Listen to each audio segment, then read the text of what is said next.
Hello students, আজি আকৌ আমি ডিসকাস কৰিম ইন্টিগ্ৰেলৰ ওপৰত। ইন্টিগ্ৰেলৰ আমাৰ ডেফিনিট ইন্টিগ্ৰেল পঢ়ি আছিলোঁ আমি।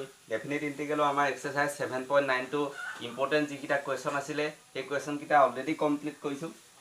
এতিয়া আমি আহোঁ এক্সাৰসাইজ 7.10। এক্সাৰসাইজ 7.10টো একদম ইজি হয়। আমি যেনেকৈ আগতে ইনডেফিনিট ইন্টিগ্ৰেলত মেথড অফ ছাবষ্টিটিউশ্যন পাইছিলোঁ, ইয়াতো 7.10ত টপিকটো অকল ইয়াৰ কুৱেশ্যনবোৰ সব মেথড অফ ছাবষ্টিটিউশ্যনৰ ওপৰতে ডিপেণ্ড কৰিব। ঠিক আছে,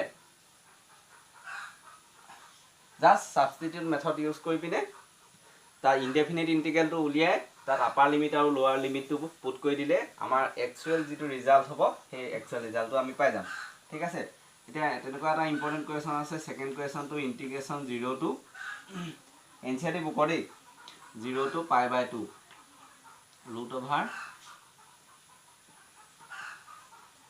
sin phi cos to the power 5 phi d phi। এতিয়া এইটো তোমালোকে আই বুলি লিখি ল'বা। আই মানে ইণ্টিগ্ৰেল, তাৰপিছত সলভ কৰি ল'বা। সলিউশ্যন লিখি পিনে এই লাইনটো লিখিবা। মই ক'বতে লিখি দিছোঁ ইণ্টিগ্ৰেশ্যন 0 to π/2। এতিয়া চোৱা, এইটো আমি কেনেকৈ লিখিম? sin phi, এইটো cos to the power 4 phi cos phi, এইবোৰ আমি এনেকৈ লিখিব পাৰোঁ। এতিয়া কি হ'ল, আমি sin phi টোক এটা পেৰামিটাৰ লৈ ল'ম, ছাবষ্টিটিউট কৰিম তাত। Let sin phi = t। এতিয়া চোৱা, তোমালোকে জানাই differentiating both side with respect to কি আছে? ভেৰিয়েবল ফাই আছে। গতিকে আমি ফাই ডিফাৰেঞ্চিয়েট কৰিম। ইয়াত কি হ'ব? cos phi হ'ব, আৰু ইয়াত কি হ'ব? dt/d phi হৈ গ'ল। এতিয়া এই d phi টো এইফালে মাল্টিপ্লাই কৰি দিয়া, cos phi d phi = dt হৈ গ'ল। এতিয়া চোৱা, ইয়াত আমাৰ কি হ'ল? ছাবষ্টিটিউট কৰিছোঁ, sin phi = t কৰিছোঁ। এতিয়া চোৱা, when এই ভেৰিয়েবল লোৱাৰ লিমিটটো আপাৰ লিমিট কাৰ সাপেক্ষে দিয়া আছে? এই ফাই সাপেক্ষে দিয়া আছে। তাৰমানে ফাইবোৰ 0 পৰা π/2 লৈকে গৈছে, কিন্তু আমি পেৰামিটাৰ টি ইউজ কৰিলোঁ নহয়। এতিয়া যদি ফাইটো 0 হয়, টিটোনো কিমান হয়? এতিয়া when phi = 0, যেতিয়া phi = 0 হ'ব, sin phi মানে কিমান? sin 0 মানে কিমান? 0। যেতিয়া phi = 0 পুট কৰিম, t = 0 হ'ব। ঠিক আছে, আকৌ যেতিয়া phi = কিমান আছে? আপাৰ লিমিটটো π/2। ইয়াত চোৱা, তোমালোকে চাইনৰ ফাই জেগাত π/2 পুট কৰা। sin π/2 কিমান? 1। গতিকে টি ভেলুটো আমি কিমান পালোঁ? 1 পালোঁ। গতিকে চোৱা, এতিয়া ইয়াত লোৱাৰ লিমিটটো কিমান হ'ল? আমাৰ টি যদি ছাবষ্টিটিউট কৰোঁ 1, আৰু আপাৰ লিমিটটো কিমান? লোৱাৰ লিমিটটো কিমান হ'ল? 0, আৰু আপাৰ লিমিটটো কিমান হ'ল? 1। ঠিক আছে, এতিয়া ইণ্টিগ্ৰেলটো পাতা। আই = আমি কিমান পুট কৰিম? এতিয়া লোৱাৰ লিমিটটো কিমান হ'ব? 0 to 1। তাৰপিছত ইয়াত √t পুট কৰিম, √t, তাৰমানে ইয়াত ছাবষ্টিটিউট কৰিছোঁ। এতিয়া cos to the power 4, এইটো তোমালোকে আগেই এইটো পুট নকৰি এই cos to the power 4টো সলভো কৰি দিব পাৰা, বা ষ্টেপ কাটিং যদি বেছি ভালকৈ জানা তেতিয়া ডাইৰেক্টও কৰিব পাৰা। মই এবাৰ লিখি দেখুৱাই দিছোঁ, √/ sin phi এইটো আমি কেনেকৈ লিখিব পাৰোঁ? 1 - sin square phi whole square. তাৰমানে কি হ'ল? 1 - sin square phi মানে cos square phi, তাৰ লগত হোল স্কুৱেৰ কৰিলে cos to the power 4। ঠিক আছে, এইটো কি হ'ল? cos phi d phi। এতিয়া ইয়াৰ লিমিটটো চেঞ্জ কৰি দিয়া, 0 to 1 কৰি দিয়া। তেতিয়া আমাৰ কি হ'ব? পেৰামিটাৰটো ইয়াত t হ'ব। ইয়াত আমি কিমান লিখিব পাৰিম? 1 - sin square phi, তাৰমানে sin মানে t, গতিকে t²। আৰু cos phi d phi মানে কিমান পাইছিলোঁ আমি? dt। এইটো পুট কৰি দিয়া, dt হৈ গ'ল। এতিয়া আমি এই পাৰ্টটো সলভ কৰি দিম। সলভ কৰি ইয়াৰ আপাৰ লিমিট আৰু লোৱাৰ লিমিট পুট কৰিলে আমি আনচাৰটো পাই যাম।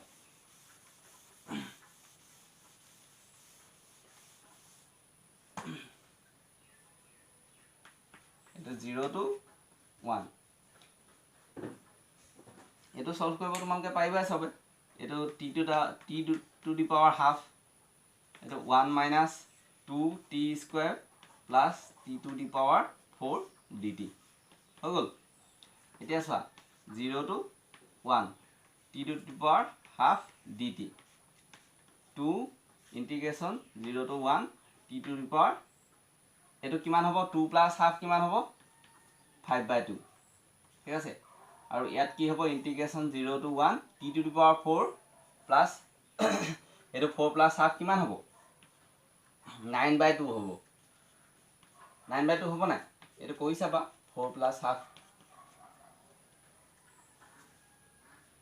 ঠিক আছে এতিয়া তোমালোকে ইন্টিগ্ৰেট কৰি দিয়া এইটো কিমান হ'ব t to the power 3/2 divided by 3/2 এইটো কিমান 0 to 1 minus t to the power 7/2 এইটো কেলে হ'ল 5/2 plus 1 আকৌ তলতো হ'ব 5/2 plus 1 তাৰমানে কিমান 7/2 এইটো 1 আৰু 0 আৰু ইয়াত কিমান হ'ব t to the power 11/2 divided by 11/2 0 to 1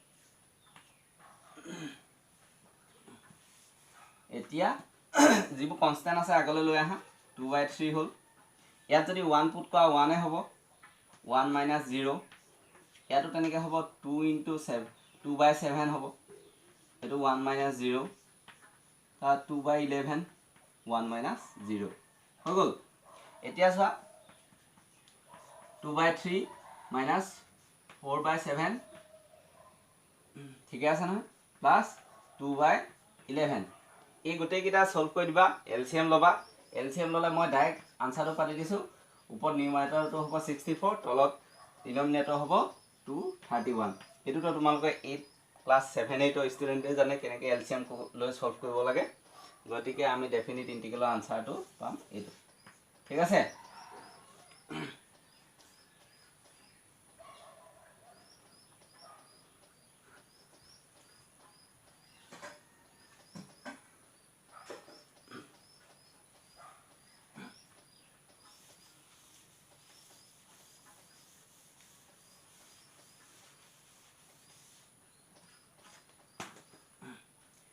এতিয়া ঠিক কোৱেশ্যনটো চোৱা ঠিক কোৱেশ্যনটো কি কৈছে ইন্টিগ্ৰেশ্যন 0 to 1 sin inverse twice x divided by 1 plus x square dx হল এতিয়া চোৱা আমি ইনভাৰ্স ত্ৰিকোণমিতি প্ৰথম যেতিয়া পঢ়িছিলো তেতিয়া ফৰ্মুলা এটা পাইছিলো sin inverse ইয়াত কি পুট কৰিব লাগিব ইনে এটা ইমাজিন কৰিবা tan theta পুট কৰিলে চোৱা let x equal to tan theta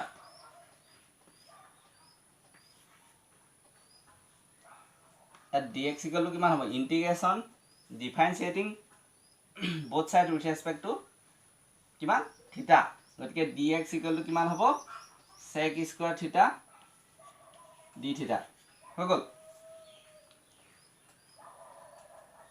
ফাই লওঁ বুলি ক'লে একো নাই থিটা ফাই যিকোনো এটা ল'ব পাৰা এতিয়া চোৱা ইয়াত যেতিয়া ইয়াত এই যে আপাৰ লিমিট আৰু লোৱাৰ লিমিটটো কিহৰ কাৰণে দিয়া আছে এই ভেৰিয়েবলটো কি আছে x আছে হয় নাই সেইটো কাৰণে দিয়া আছে এতিয়া চোৱা ভেৰিয়েবলটো যেতিয়া x equal to 1 দিয়া থাকিব ফাই ইকুৱেল থিটা ইকুৱেল টু কিমান হ'ব 1 equal to tan theta equal to কিমান হ'ব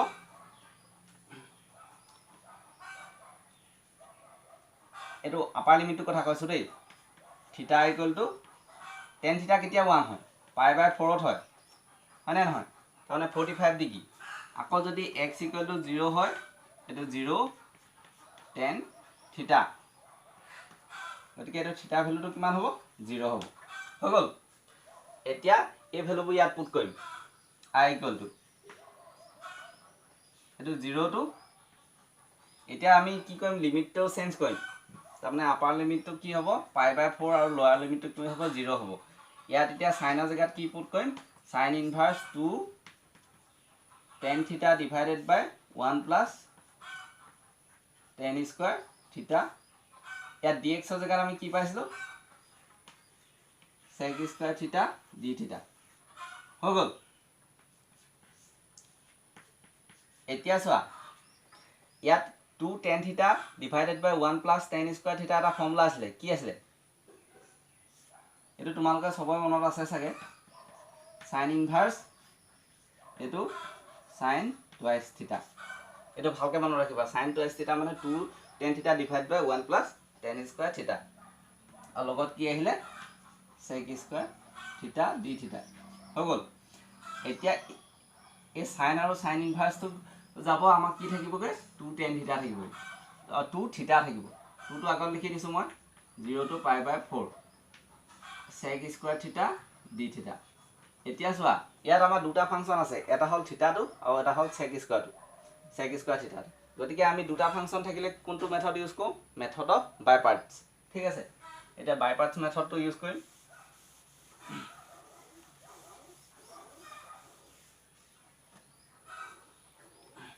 এই 2 টো আগত আহিবই এতিয়া চোৱা এটো 0 কি কয় থিটা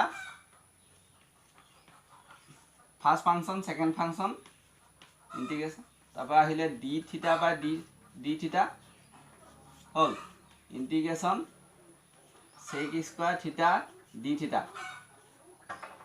ঠিক আছে নে লগত আৰু এটা d থিটা লাগিব আৰু লিমিট তো কি আছে পাই বাই 4 ৰ পৰা 0 এতিয়া চোৱা এটো 2 এটো 0 ইন্টিগ্রেশন sec স্কয়ার থিটা মানে কিমান ইন্টিগ্রেশন sec স্কয়ার থিটা মানে tan theta আৰু ইয়াটো আমি সলভ কৰি যাম এটো 1 হ'ব ইয়াত sec স্কয়ার থিটা সমান কিমান হ'ব tan theta হ'ব গতিকে লিমিট বুক কোপা কলকে থাকিব পাই বাই 4 ৰ পৰা 0 লৈকে থাকিব এটা 2 এটা থিটা এটো tan theta এটো আমি কেনেকৈ কৰিম solve integration tan theta d theta মানে কিমান বুলি গম পাইছিল আমি log কিবা এটা আছিল নহয় log modulus of sec theta আছিল হল এতিয়া চোৱা ইয়াত আমি আপাৰ লিমিট আৰু লোৱাৰ লিমিটটো পুট কৰিলে আমি একচুয়াল ভ্যালুটো পাইলাম প্ৰথমতে ইয়াত পাই বাই 4 পুট কৰা 10 পাই বাই 4 minus 0 tan 0 আকৌ তেনেকৈ লগত পুট কৰা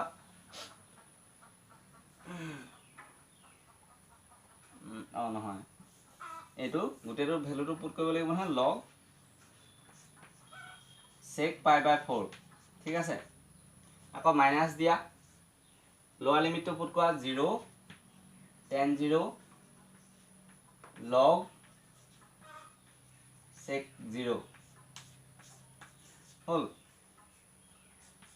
2 pi by 4 এতিয়া চোৱা 10 pi by 4 মানে কিমান 1 তাপা log sec মানে কিমান √2 এতিয়া চোৱা ইয়াত sec 0 মানে 1 হয় হয় না গতিকে এটো log of 1 হলে 0 হ'ব আকৌ এটো 0 লগত যিকোনো মাল্টিপ্লাই কৰিলে 0 গতিকে এই গুটে পাৰ্টটো 0 এটো পাৰ্ট নিলিখিলেও হ'ব আমি গতিকে এই পাৰ্টটোকে লিখি দিও এটো 2 লগত মাল্টিপ্লাই হলে pi by 2 হ'ব তাৰ পিছত এটো চা 2 log 2 log √2 এতিয়া এই পাৰ্টটো pi by 2 minus log √2 মানে 2 to √2 হোল স্কয়ার হ'ব তাৰ মানে কি হ'ব pi by 2 minus log of √2 square কিমান 2 এইটো আনসার ঠিক আছে আৰু নেক্সট ক্লাছত মই এক্সাৰসাইজ 7.10 আৰু কেইটামান ইম্পৰ্টেন্ট কোৱেশ্চন কৈ দিম থ্যাংক ইউ